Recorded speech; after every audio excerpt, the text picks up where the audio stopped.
Hello, and a very good evening to all our viewers, and you're welcome to yet another episode of Hen Live, which is where we bring you talent and powerful women leaders from all across our network, right? So, who are we? We are Hen India, her entrepreneurial network, a networking platform for women led businesses. It is a community of women entrepreneurs focused on inspiring, informing, and supporting each other to build successful businesses along with balanced lives. Today, we are going to speak about something really interesting. It's about working with artisans. It's a niche, but those who are really working in this niche take it very, very passionately, and they are very, very focused on certain strengths. This encompasses a wide range of activities from supporting traditional crafts to collaborating on contemporary design, cultural preservation, economic empowerment, and a whole variety of subjects. I'm not going to talk more about it. I'm going to get my expert on board now. I'm so delighted to welcome Raghvi Khurana today. Hi, Raghvi. How are you doing? Hi Gunjan, I'm good. How are you?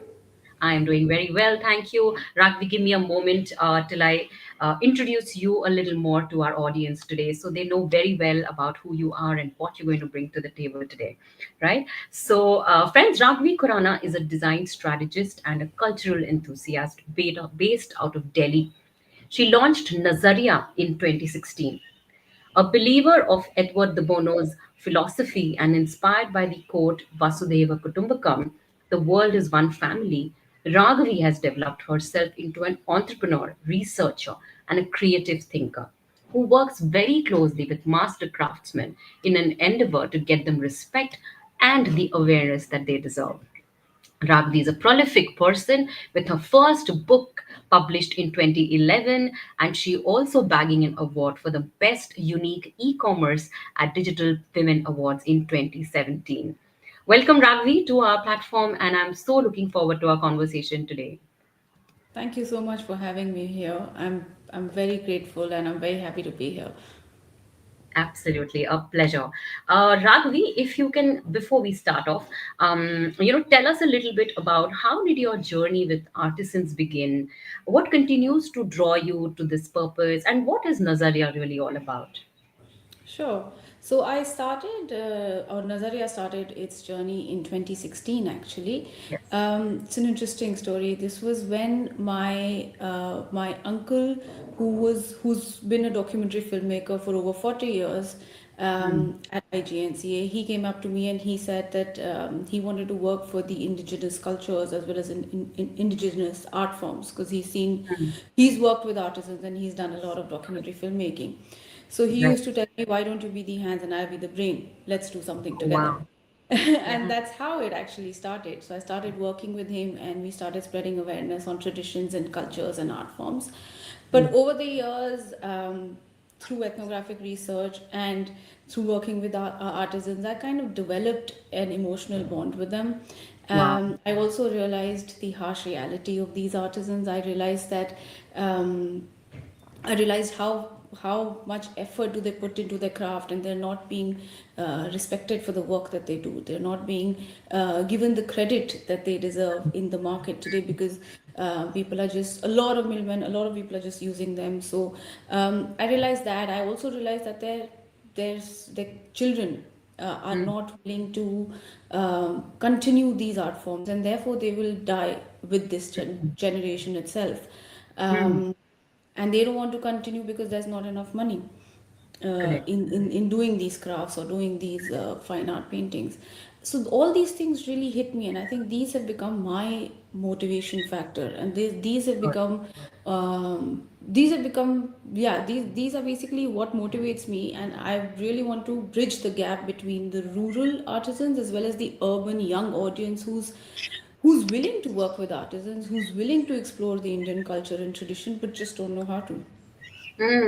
Absolutely. In fact, you doing this in the hub of culture, which is Delhi, right? I can imagine how much, how strongly you would have felt about it, and such that it became your life purpose, right? So that's super super inspiring, to hear, Rugby. Now, since we are speaking about how your journey started with artisans, how do entrepreneurs really get started working with artisans, and specifically for the benefit of those who are probably early starters, somebody who may be listening to us, or somebody who's contemplating something similar, right? What kind of stuff may they have in mind, right? May they keep in mind when they begin working with artisans? Any word on that before I deep dive into your business? Yeah, so I mean, working with artisans is definitely not an easy Correct. scenario.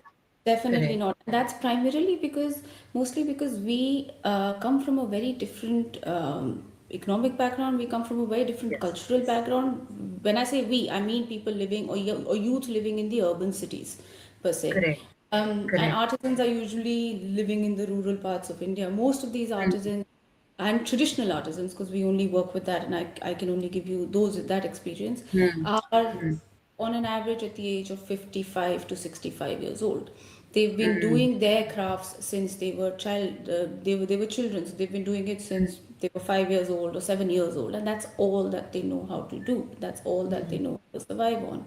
So when we as people from urban India want to connect with them, we usually don't understand their psychology, we don't understand their way of working.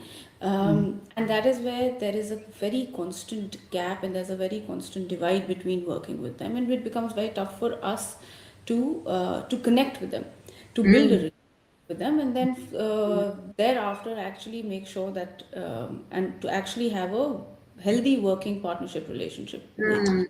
Mm. with the artisans. So the most important thing actually to so as to make sure that you want to work with, because I know a lot of young entrepreneurs are now willing to work with traditional arts and crafts and traditional Mm. artisans and craftsmen. The Mm. first and the fourth, the most important thing is you need to understand the art form that you want to work with, or the culture Mm. and the tradition that is behind the artisan that you want to work with. Mm. Mm. Um, and then understand the artisan and its family, both are equally Wow. important. So Wow. it's not any other vendor uh, Mm. supplier relationship. It is a very personal relationship that you have to build. And Mm.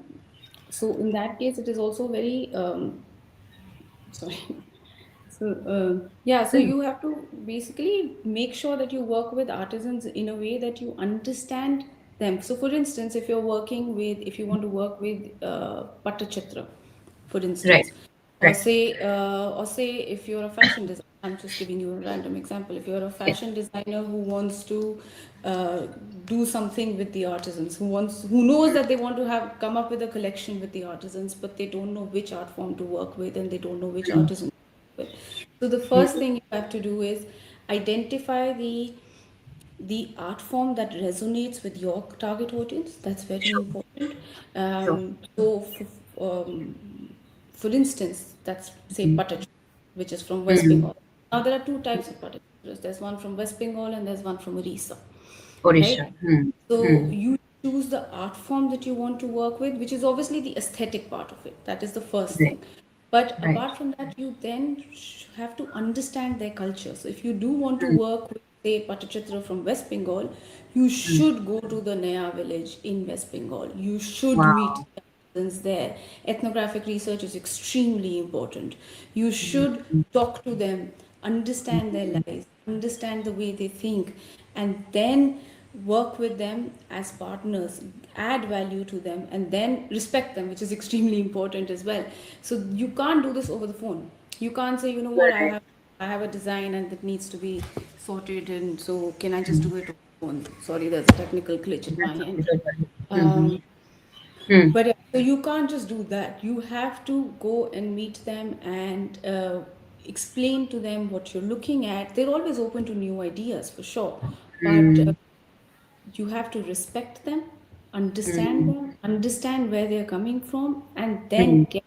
and then talk to them about work and get the work done from there. Right, right, right. Absolutely. So, what I hear is a lot of empathy in action, right? Is something that is really needed, right? Coming out of your context and really going them and meeting them where they work with a lot of respect and empathy for what they do. Like, from what you tell me, and of course as a layman also, I'm aware that right now we're at a very poignant turn of events, right? Like, as you said, these older generations are fading away, the new ones don't really want to do it. So we really stand at like a very interesting juncture where there is a potential to revive things, right? But that will need that extra amount of effort, as you are rightly saying, right? Ruchi was asking us to cite an example, and I think your Patachitra sari was a great way to kind of demonstrate how this kind of comes into picture.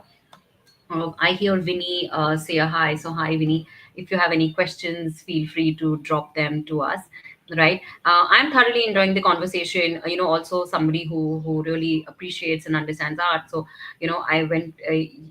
Memories of Delhi Art or Delhi Crafts Museum really come to mind, and a lot of there's such so many interesting movies made on this losing craft, right? So I'm getting very excited about that. But coming back to these artisans, really, how do you think these artisans work? What are their different working styles?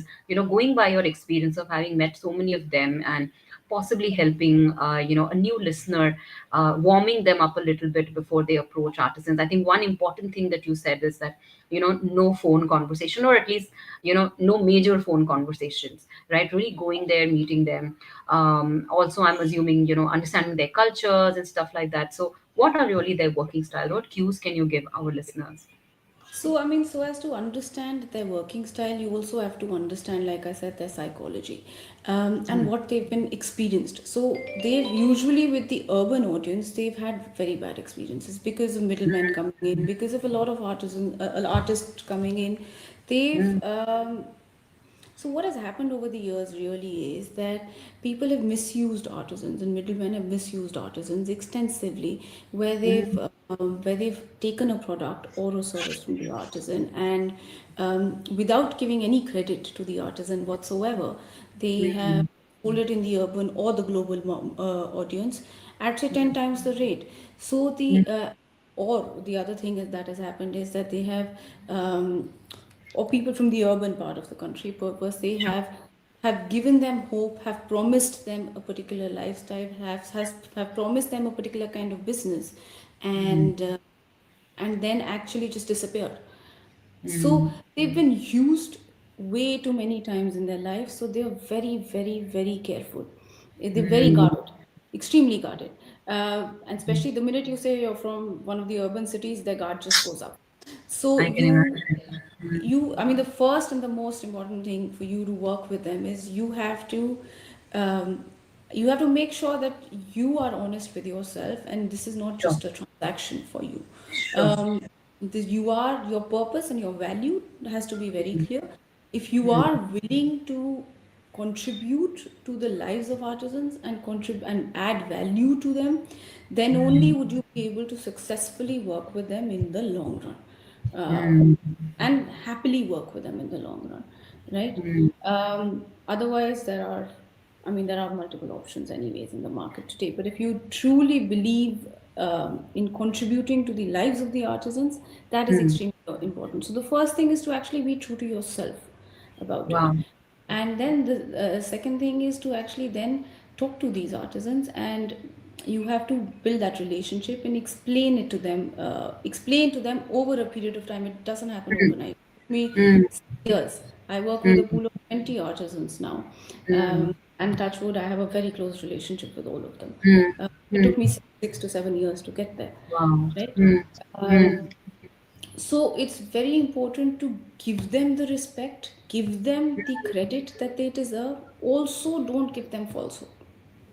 All the marketing tactics, all the vendor supplier tactics that we learn in corporates, in the urban society, does not work here. Just does not work here. So you have to be plain and simple, honest, plain and simple as it is. And you also have to, apart from that, you also have to understand that they are artists by the end of them. By the end of it, they're not businessmen. You are a little bit of a business mind. You can't expect a business mindset from them. And since they are artists, they are very proud of what they do, because they know that they are unique, and they know that they're exceptional. They are master craftsmen by the end. So they're very, very proud of their work. So is their absolutely, family, absolutely. so is their village, so is their whole area. So you have to. make sure that you satisfy that ego and you respect them in that way. The minute you Sure. start doing it, it's easy to work with them. The other thing that's very important is to work with artisans is that sorry. Mm-hmm. The other thing that's extremely important is these artists, you have to understand the artisans are very used to working in a traditional manner. So because their aesthetics or even their working style is very traditional, they've learned a particular way of fine arts, say for instance in Patachitra, or they've learned a particular way of weaving. For instance, in Sikhi Bihar, there are four ways of weaving, and they only know those four ways of weaving the Sikhi, which is called the brown grass of Bihar. Mm-hmm. Um, so they only know how to make baskets and things like that, and standard Sikhi matters. But if you want them to make something that's more modern, they can do it. You just have to really handhold them to do that. Right. You can't just expect them to give a photo. I mean, you can't just expect to give them a photo or on a phone call expect them to make it. That's not going to happen. Of course. You have to really work with them, explain them, because they are going to move out of their comfort zone for you, and they will only do that if your bases are covered, like I just told you. Otherwise, they won't go there. They will just straight up say Mm-hmm. no, no matter how much you try. um, Wow. and even if they even I mean when they actually go beyond their limits, Mm-hmm. uh, they're going to produce some amazing work for you, and they can do anything that's modern and Beautiful. traditional. So for the urban, like for me also, for a very long time I used to think that they're traditional artisans, they can only do traditional work. No, can Mm-hmm. do a lot of modernized designs. They just, you need to tell them what exactly do you need. You need to work with Lovely. them on how it can be done, and it can be done. That's exactly Lovely. what we do now in Nazariya. We only Lovely. work on conceptualized projects, Got it. which we conceptualize and then move on with the artisans to get a traditional mix in the art form itself. Got it. Got it. Amazing. Many, many questions. I'm absolutely loving this. I think the most important thing that I'm taking forward, from what you just mentioned is, first of all, and something that I did not think was so critical when it came to dealing with artisans, is that you come from a real place. You come from an authentic place, because I think that reaches out, right? Which in any other, just like in any other business context, or even in a life context, I would say that if you are coming in from an authentic place, then that's what cuts through everything, right? And I'm guessing you are speaking about the same formula over here, which is so interesting. I do have a few questions from the audience, as well as there are a couple of more questions in my mind.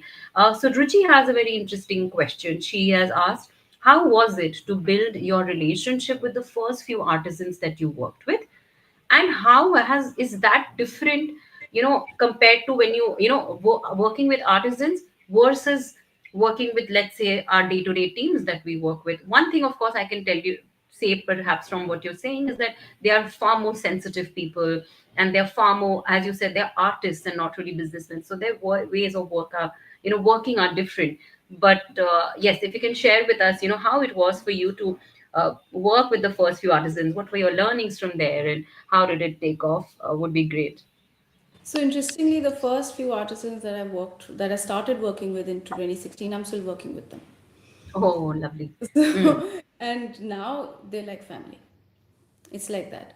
Now I'm a part of their family, they're a part of my family. It's literally like that. lovely. So that is exactly initially the initial times. Actually, somehow thanks to my team as well. There's Mm, another team member of mine who extensively traveled and did ethnographic research, and so did I. So I think yeah, I think just for us, we were very clear from the beginning that our value and our purpose was to help the artisans get awareness and get respect. And we were just trying to make that, we just kept repeating that with the artisans. So at mm, the initial years, all of them shut us off. It took us 6 months for them to even start okay. talking to us. Then when they Okay. did start talking to us, we gave them small work and small samples to do. There was a lot of why do you want to help us? Why are you doing this? Why we don't need you and this and that. There was a lot of negativity. There was a lot of back and forth. Sure. Um, Mm, but I think over the years, when they realized that I was genuine, because genuine, I mean, you can be transactional for once or twice in rights, but if you're Mm, genuine, that just comes across over the years, mm, right? mm, Once they realized that we're just genuine about what we're doing, I think mm, it kind of became much easier to work with them then as well. Also, we mm. were always like, we from the beginning, even till since 2016 to now, we always keep fighting for their respect and Fair for their trade. credit. Mm, We've done that way too many times. Like they come, there are people who come to them directly also because they've been in the industry for work, mm. and whenever they get confused, they call us and they said, "Why can you help us with this person? Say a fashion designer in Delhi." I'm just Sure. taking an example of fashion designer today, but That's very understandable for everybody else as well. So that's totally But cool. say for instance, Mm-hmm. when they say that Nice. they want to get this patchwork done for me, for example, and we don't know if they're genuine or not. So that has happened now. So now they call Mm. us to check the genuinity of the other people. Wow. They also now call us to make sure that their agreements and their terms are in place with the other people. This has happened Mm. over the years. So you Um, become friends, yeah, consultants, go-tos for them over yeah, time. you become family because you start understanding what they are going through, which is extremely important. Wow. You also start understanding that you can't, I mean, that they are a different generation. That is what they are. Their kids don't want to do this, that's fine, but there are still a lot of people in the urban audience who want to learn these art forms, but some who Mm, have to be that committed to learn these art forms, right? mm, So mm, I keep working with them on finding different ways to not only preserve the tradition and the culture and the art form, but also to figure out how we can spread more awareness for mm, the artisan and the art form and the pieces that they make. mm, Uh, but keeping in mind, again, I know I'm repeating myself a lot, but mm, it is mm. extremely important I can uh, imagine. Mm, to give respect to the artisans, and it's extremely important to give them credit. Like mm, we are very transparent. Any product or mm, service that we sell, the artisan's name is always there, it's always mm, signed, they're always mm, a part of the complete process. So we always make sure, whenever it's possible, we make sure that they meet the end customer. So the customer knows who the face is. They know who's mm. job. If they want to get in touch with the customer directly, or the customer wants to get in touch with them directly, we're more than happy to do that. This says like we don't work on those lines, that we're not okay with it, because Got we it. know we offer a niche as a business, which is different. Mm, But apart from mm, that, our core is always to make sure that the artisans get maximum work, as much as mm, they can, mm. and work with credit, not work without credit. Of course, of course. No, I can, it's very, very palpable, the kind of respect that you give to your artisans, and hence, the mutual respect that probably comes from their end also, and hence the reason why you've been able to build these long-standing relationships with them, right? I want to move to one very important question. An important point that you had brought up in one of the answers is that a lot of these burnt fingers perhaps have happened due to middlemen, right? Which is why you have to be that much more understanding, right? Tell me something, is I'm assuming middlemen perhaps are not avoidable, right? And if they are not avoidable, or are they, and if they are not avoidable, are there better ways to make use, to kind of deal with them more effectively? Is there any, are there any tips? Because I'm sure they exist in the industry for a reason, and there must be a way to tackle them better. No, I mean, I don't work with middlemen. Let's be very clear. It's a Okay. very, So very there is a situation. Yeah. possibility that you can bypass them and you can build your own direct relationship. It's Yes, not a yes. necessity, or And thanks to I'm social sure. media, Ah, okay. and thanks to the whole wave post-COVID, Hmm. these artisans, I mean, even though they have a huge problem in terms of the digital aspect of it, but the younger ones have now started to become a little more comfortable with the digital, the social media per se, or Right. the e-commerce. So it's easier to find these artisans and the art forms now. Hmm. But it is definitely preferable, and I would recommend everyone, whoever wants to work with the artisans, please don't work with the middlemen, work directly with the artisans if you have to. If you Hmm. do get lost and you don't know what to do with them, um, Hmm. only use middlemen for specific parts of Hmm. it, right? Hmm. Specific guides Hmm. of it. If you need something directly with the artisan, you work with the artisan, work with trusted people. That's more important. Hmm. Artisans will also work with trusted people. You would also Hmm. work with trusted people. So work with trusted people. Don't work with anyone who wants, anyone basically who just wants to get bulk in get quantity. So what you really need to understand, also one more way to kind of figure out who to work with, be it a middleman or an artisan, Right. is, are you looking for, in terms of delivery, are you looking for speed, are you looking for quality, are you looking for quantity, what are you Hmm. looking for, what is the artisan looking for, what is the middleman looking for, everything. Hmm. And pricing also then becomes very important. um, how much are you willing to pay the artisan for the craftsmanship that they've done? Hmm. That's extremely important. So Hmm. these things, if you can find the middleman who can help you with these things and who can be fair and just with the artisans, go ahead. But Sure. 80-90% of them Sure. are, are just not there. Awesome. No, no, that is such wise advice because very often one doesn't know how to differentiate and what are the things to kind of, look out for. So, coming from your experience, I'm sure these are important guardrails that people can keep in mind, right? It's absolutely delightful to hear all of these gems from you, Ragni. Clearly, this speaks of all of the amazing experiences and the different kind of artisans that you've spoken, which have added to the wealth of knowledge that you today possess. So, thank you really, for sharing these towards the end now, as our viewers, as Ruchi is also requesting, and here, if you have any questions and thoughts and queries, please share. I'll move towards, one of a roundup question that I want to ask you is that, with all of these and all of these years of working, how can an entrepreneur, or what can an entrepreneur do to build real value for the artisan? What are you really building for the artisan? What will they be most thankful for, or what will make a real difference to them? Not even thankfulness, I guess I will just reframe it and say that, what are you really building for the artisan, and what are you able to create for him that he'll value, he or she'll value their relationship with you. So how much more can an entrepreneur do for an artisan than just doing business, as you said? It's So literally one thing: respect the mhm. artisan and respect the art form. That's it. Right, right, right. Amazing. Absolutely. And all of the opportunities that come from there, right? Then I guess what I'm hearing is that when you come in from a good intent, and you had said this in the beginning of your talk also, that you're really here to make a genuine difference to them, to really bring their art form out to the world. And once that intent is in place, I guess all everything else that has to follow just follows very organically.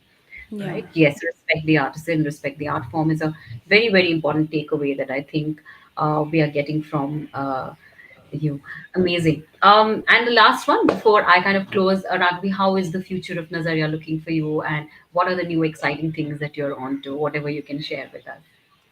So we've actually done everything under the sun in Nazariya. I would say we Lovely. had an e-commerce, we did some customized projects, we've done interiors, we've done corporate gifting, a bunch of things here and there.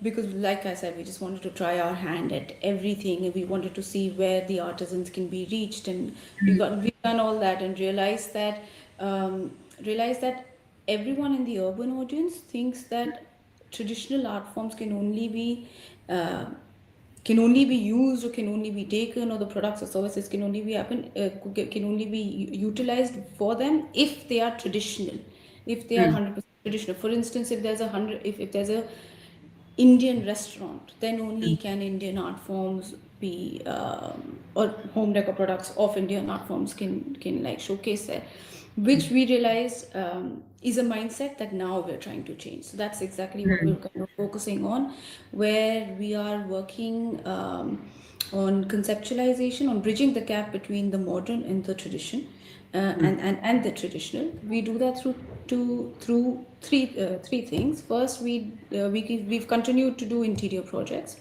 mm, where we conceptualize depending on the theme of the restaurant, cafe, house, whatever it is, or a space rather.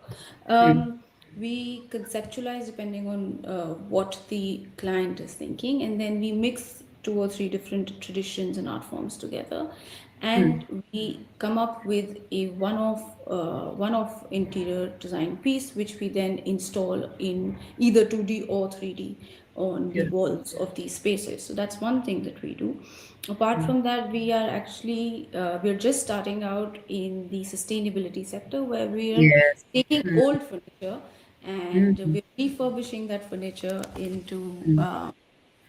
we're refurbishing that furniture and making it look modern yet traditional. So there's only like Lovely. bits and pieces and elements of traditional art forms. Could be fine arts, could be crafts as well. We're mixing a lot of these things, but Lovely. we're doing that. The other thing we're also doing is we're coming up with a new range of home decor products, which Hmm. should be launching by next month. Amazing. We're again, these are home decor products that are conceptualized from scratch by us, and we worked extensively with the artisans to come up with something that is comfortable for them as well, and that is comfortable for us as well. Um, Great. so, in terms of the utility of it, and the idea is so that people can have some form of tradition in their homes, and they can actually utilize it. So there are trays, there are planters, there are soy candles, there are some clocks, Lovely. bookmarks, and keychains, things that you can use in your daily life, which is like a spin of tradition. Yet it is very utility based as well as modern. So that is the gap that we're trying to now bridge, and that we'll focus on in the next couple of years. Awesome, awesome. You seem to be having a ton of fun, Rugby. So, all the best from the Hen family to you. As I close up, a quick announcement also for everyone, and it stems from a question really that Pallavi was asking about. It's sometimes difficult to reach artisans, right? And I think, Ragvi, of course, we do request you an answer for you from you on that. And I think you did mention that the younger ones are more active on Instagram, but as an announcement to anybody listening, Hen as Hen.